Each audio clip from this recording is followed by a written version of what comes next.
Hi there, Crafty Pals, Louise with you. It's another share for the Vicky Booten mini-series that I am working on, busting this stash. It is getting harder and harder. I'm not finding that the creativity is flowing as much.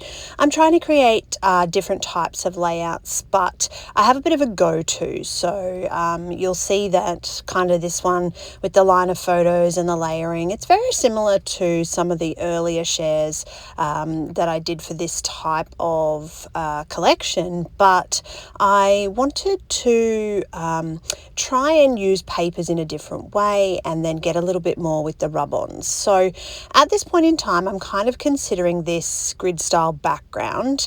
I know I want to use this blue with this torn piece of green straight away. As soon as I pulled it out of the collection, I looked at it and went, oh yeah, this is going to make a great background. So now, I'm going to pause here and the video does come back because I cannot find my corner rounder. If anybody is watching and they know where I might have stashed my corner rounder, please let me know because I looked and looked and it has gone walkabouts. So I wanted to round these corners for the orange piece of paper and I end up hand cutting them, and it's just, I don't think the orange really suits this blue and green background that I've got going on. So the orange doesn't make it onto the actual layout, but I wanted to keep this just so you could see the process of how this all came together.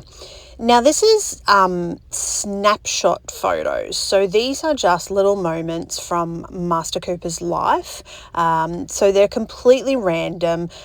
You can see that they're printed in 3x4 size. I do all my own printing at home so that when I'm looking at photos, I can choose what size, and if I need a specific photo for a particular layout, I can simply go ahead and print a photo when I need it. So when I'm thinking about how I scrap, that will impact how I print my photos, and generally I will sort of print those smaller life memories in 3x4 if I have a series of photos in 3x4. Sometimes I will do 2 prints to a 5x7, so my printer can print A4, 4x6 and 5x7. So it's just an ordinary old brother printer, but I just find being able to print at home works better for me.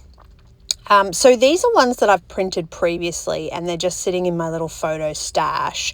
And while looking at photos to create with this collection, these sort of stood out to me as, you know, those just little everyday moments, little snapshots of life with Cooper and him and his world and how different things about him. All right, so I have lined them up in that sort of horizontal way. This is a way that I do things quite often.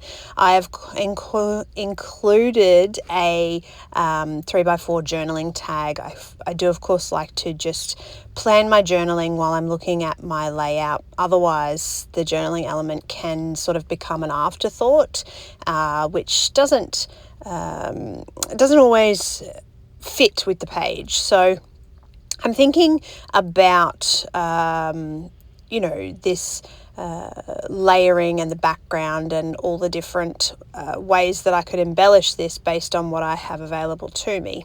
And it's been a while since I've used a doily. Doilies were sort of a bit of a scrapbook staple for a while. So if you've been scrapping for a long time, you'll have used doilies in the past. And I had to get one out for a project recently, and I realized that I had a whole stash of them and I haven't been using them. So they're fresh in my mind and fresh on my desk, and I felt like the doily might fit with this, and I think it really does. It helps, as you can see, to separate that green with the black and white paper and that blue background. So really just elevating the area of the photos as opposed to them getting lost in the elements. Okay, so some of this I am going to stick down off camera so that I can work within the background. I had quite a mess because I'm now, I think, is this the 11th layout? Might be the 12th. Anyway, whatever layout this is, I hadn't really cleaned up and I just had a whole pile of stuff sitting there. So we're just going to pause for a second while I have a little bit of a clean up and sort some half-cut rub-ons and bits that I want to use and start to decide what's going to work. It's I find sometimes it can be quite challenging. Something that I really like as part of a collection, like these green, I would call them maybe enamel leaves. I don't know what they're made of, but those green leaves were on the title sheet. So they're made of the same material as the title elements.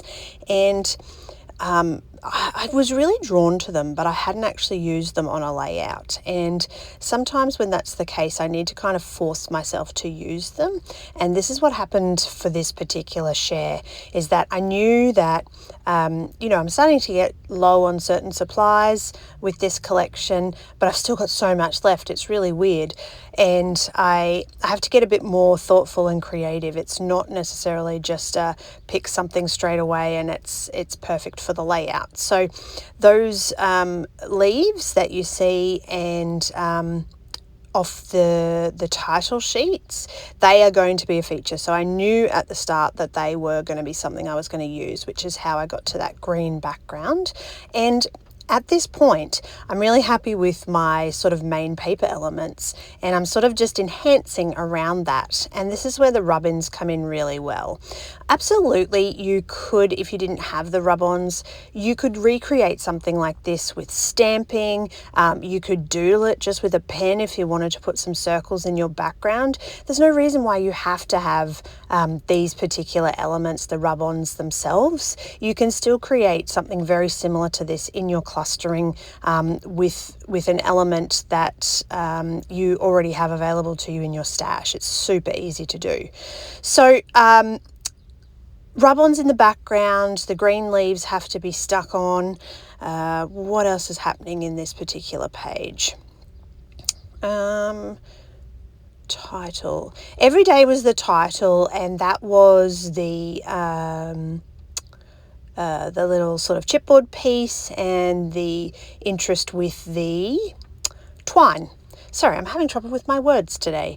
And again, just having a look at what I still have available to me. So essentially, I don't, when you're creating, me personally, I don't necessarily want to put a bunch of things on there just because I have access to them. It doesn't have to be like that at all. I'm just looking at ways that I can sort of enhance the layout and how it's going to just have that bit of extra something without being too complicated or overwhelming as such.